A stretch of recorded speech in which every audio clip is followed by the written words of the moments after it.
Je suis un petit peu déçu cette semaine, hein, parce que on me dit que finalement, boire un verre de vin n'équivaut pas à faire une heure de sport. C'est les fameux chercheurs de l'Alberta au Canada qui étaient arrivés à cette conclusion. Je vous en avais déjà parlé d'ailleurs dans cette chronique, et pour ne rien vous cacher, ça m'arrangeait bien. C'était quand même bien pratique.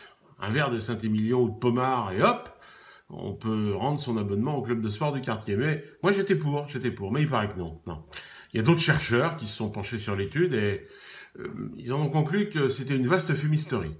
Parce qu'au départ, l'étude portait sur des rats à qui ils faisaient faire du sport. Alors pas du baseball ou du vélo, non, bien sûr. Non, non, ils les faisaient tourner dans des grandes roues. Et à un groupe de rats, ils avaient donné en plus du resveratrol, la fameuse molécule contenue dans la peau et les pépins du raisin, censée faire du bien à notre santé.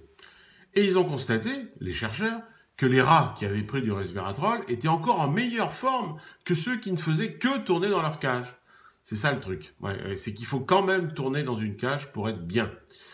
C'est pour ça qu'ils sont en pleine forme à Fleury-Mérogis. En plus, il faut dire que les chercheurs avaient mis la dose, 4 grammes par kilo de nourriture. Et pour avaler 4 grammes de resveratrol dans notre organisme, il faudrait boire environ 300 litres de vin par jour. Ouais, bien sûr, vu comme ça, on se dit que cette enquête n'a peut-être pas été conduite avec le plus grand sérieux. Dommage, dommage. Puis quand même, 300 litres par jour, on ne pourra jamais assez produire de vin pour ça.